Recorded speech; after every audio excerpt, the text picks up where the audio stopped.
तो गृह मंत्री अमित शाह 2 दिनों के पश्चिम बंगाल दौरे के बाद दिल्ली लौट आए हैं और इन 2 दिनों में दीदी के घर में शाह की ललकार पूरे देश भर में सुनाई दी। पश्चिम बंगाल दौरे के दूसरे दिन गृह मंत्री अमित शाह ने राज्य की जनता से सोनार बांग्ला बनाने के वादे पर जोर दिया। विधानसभा चुनाव से पहले अमित शाह ने बीरभूम में भव्य रोड शो के जरिए शक्ति प्रदर्शन किया। बोलपुर में बीजेपी के रोड शो में वंदे मातरम के साथ साथ जय श्री राम के नारे भी गूंजे। खुद अमित शाह ने जय श्री राम के नारे लगाए। रोड शो से पहले अमित शाह ने हनुमान मंदिर पहुंचकर पूजा अर्चना की। वो शांति निकेतन भी गए, जहां उन्होंने रविंद्रनाथ टैगोर को श्रद्धांजलि दी। दौरे के पहले दिन मिदनापुर में किसान के घर पर भोजन किया था, तो दूसरे दिन बीरभूम में बाउल गायक के घर पर खाना खाया। रोड शो में शक्ति प्रदर्शन के साथ ही उन्होंने ममता बनर्जी को अल्टीमेटम भी दे डाला।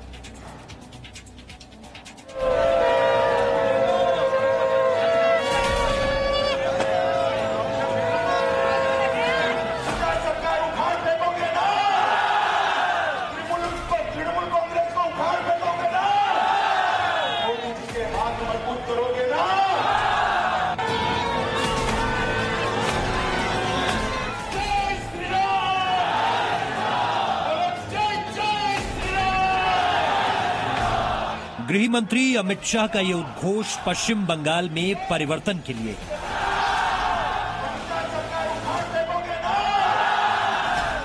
पश्चिम बंगाल दौरे के दूसरे दिन भी अमित शाह ने जय श्री राम के नारे के साथ राज्य की जनता का जोश बढ़ाया।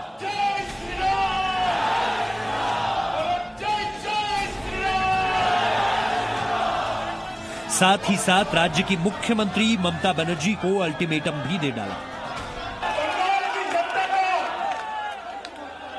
जो ममता दीदी के प्रति गुस्सा है उसको और मालूम पड़ता है कि बंगाल की जनता तय कर बैठी है, दीदी चुनाव के मैदान में आ जाओ, इस बार बारी कमल की है। अमित शाह ने आज बीरभूम के बोलपुर में मेगा रोड शो किया। इस रोड शो में बीजेपी समर्थकों की भारी भीड़ जुटी। इस दौरान बीजेपी समर्थकों का उत्साह देखने लायक था। जहां कभी शंखनाद किया गया,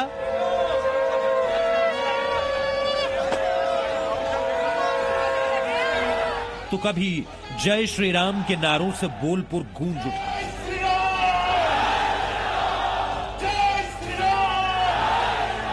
इतना ही नहीं, रोड शो में वंदे मातरम की धुन भी सुनाई दी, जिसे पश्चिम बंगाल के ही कवि बंकिम चंद्र चटर्जी ने लिखा है।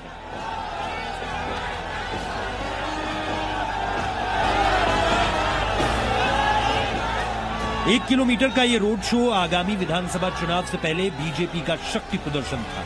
रोड शो के खत्म होते ही गृह मंत्री अमित शाह ने साफ कर दिया कि राज्य की जनता इस बार पूरी तरह से परिवर्तन के मूड में है। परिवर्तन करना चाहती है। ये परिवर्तन कोई एक व्यक्ति मुख्यमंत्री बदलने का परिवर्तन नहीं है।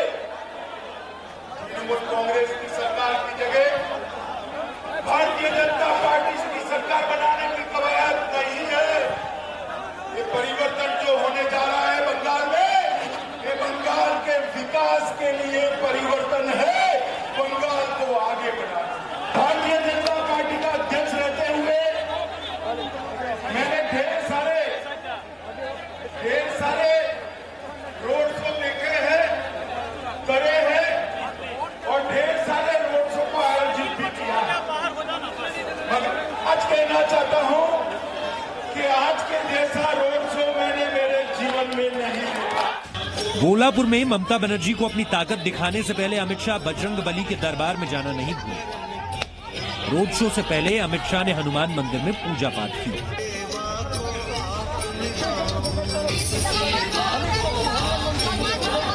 दौरे के पहले दिन अमित शाह ने मिदनापुर में किसान के घर खाना खाया। वो बीरभूम में बाउल गायक वासुदेव के घर लंच करने पहुंचे। अमित शाह ने बाउल गायक के परिवार के साथ भोजन किया। शाह को लंच में चावल, रोटी, साग, दाल, बैंगन भाजा परोसा गया, जिसे वो जमीन पर बैठकर बड़े चाव से खाते दिखे। खाने से पहले वासुदेव ने शाह को गाकर भी सुनाया।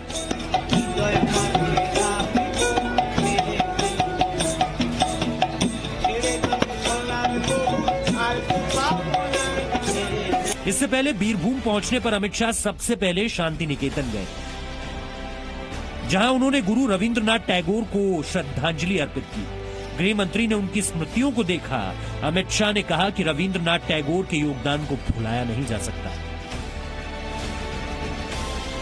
आज मेरे लिए बड़ा सौभाग्य का दिन है कि आज मैंने विश्व भारती में जाकर वो महामानव को श्रद्धांजलि देने का मुझे मौका मिला, जिसने दुनिया भर में भारतीय ज्ञान, दर्शन, कला, साहित्य इसकी गूंज मजबूत की। शांति निकेतन की नींव रविंद्रनाथ टैगोर ने रखी थी। शांति निकेतन के संगीत भवन में अमित शाह ने बाउल संगीत का भी लुत्फ उठाया। यहां अमित शाह के लिए लोक नृत्य भी पेश किया गया।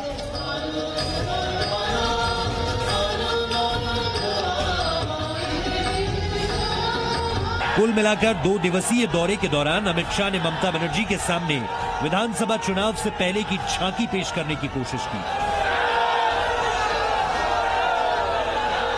एक तरफ तो उन्होंने ममता बनर्जी सरकार के खिलाफ हुंकार भरी, तो दूसरी तरफ राज्य की जनता से सोनार बांग्ला का वादा भी किया। अब ये तो आने वाला समय ही बताएगा कि शाह के बांग्ला व्यू से बीजेपी के सोनार बांग्ला का सपना पूरा होता है या नहीं। ब्यूरो रिपोर्ट, जी मीडिया। जी न्यूज की टीम ने गृह मंत्री अमित शाह के बंगाल दौरे की एक एक तस्वीर आप तक पहुंचाई है। गृह मंत्री अमित शाह जब बीरभूम में बाउल गायक के घर पर पहुंचे तो वहां जी न्यूज संवाददाता रविंद्र कुमार ने उनसे खास बातचीत। बात करते हैं केंद्रीय गृह मंत्री अमित शाह जी से। सर, 2 दिन के इस दौरे पर, इसके पहले भी, अब क्या इस दौरे में और पिछले दौरे में बीजेपी को कितना मुकाम हासिल हुआ, यहाँ के जनता से कितना जुड़ा हुआ है अमित शाह खुद? देखिए, जहां तक भारतीय जनता पार्टी का सवाल है, बंगाल के गांव-गांव तक भारतीय जनता पार्टी को पहुंचाने का काम हमारा हो चुका है, ऐसा मुझे लगता है। क्योंकि इंटीरियर बंगाल में जहां पर भी जाते हैं, रोड पर लोग जिस प्रकार से हमारे कार्यकर्ताओं का स्वागत करते हैं, जो दिखाई पड़ता है, उससे इतना मालूम पड़ता है कि बंगाल की जनता के हृदय में भारतीय जनता पार्टी ने अपना कमल खिला लिया है। और निश्चित रूप से आने वाले चुनाव में इसका परिणाम दिखाई पड़ेगा। हम 200 से ज्यादा सीटों के साथ यहाँ पूर्ण बहुमत की सरकार बनाएंगे। सर, माँ माटी मानुस की बात करती थी ममता बनर्जी। शुभेंदु अधिकारी जैसे बड़े नेता बीजेपी में आए हैं और कह रही हैं कि ऐसे लोगों के जाने से कोई फर्क नहीं पड़ता है, अहंकार या हताशा। देखिए, मैं ऐसी कोई टिप्पणी करना नहीं चाहता, मगर मैं इतना जरूर मानता हूं कि जब सार्वजनिक जीवन में इतना बड़ा योगदान करने वाले लोग वहां से त्रस्त होकर, वहां से अन्याय सहन कर निकलते हैं और भारतीय जनता पार्टी में आते हैं, तो इसका फायदा निश्चित होता है। अमित जी, एक सवाल आता है कि आप जब भी दौरे में आते हैं तो अलग अलग कल्चर, क्योंकि यहाँ पर जो बंगाल का होता है, संस्कृति, सभ्यता, भाषा, सब कुछ एक जुड़ाव होता है। क्या बीजेपी अपने आप को उस जुड़ाव से और जोड़ के ममता बनर्जी को टक्कर देना चाहती है? मेरे व्यक्तिगत रूप से इसका उद्देश्य बंगाल के संस्कृति को से परिचित होना, यहाँ की कला से परिचित होना, यहाँ से कलाकारों से परिचित होना और समाज जीवन के जो अन्य अन्य पहलू हैं, इससे परिचित होना।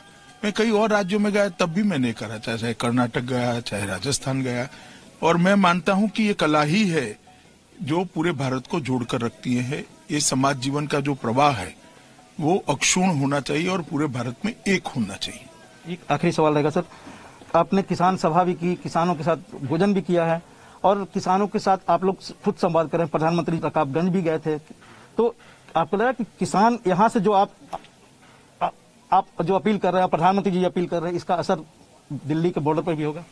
हम तो ऐसी ही आशा करते हैं, जरूर होगा।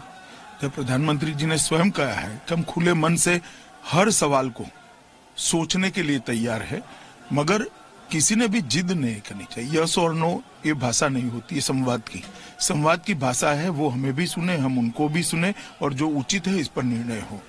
हाँ या ना, ये संवाद की भाषा नहीं होती। Presenting B News app available on Google Play and App Store. Download it now.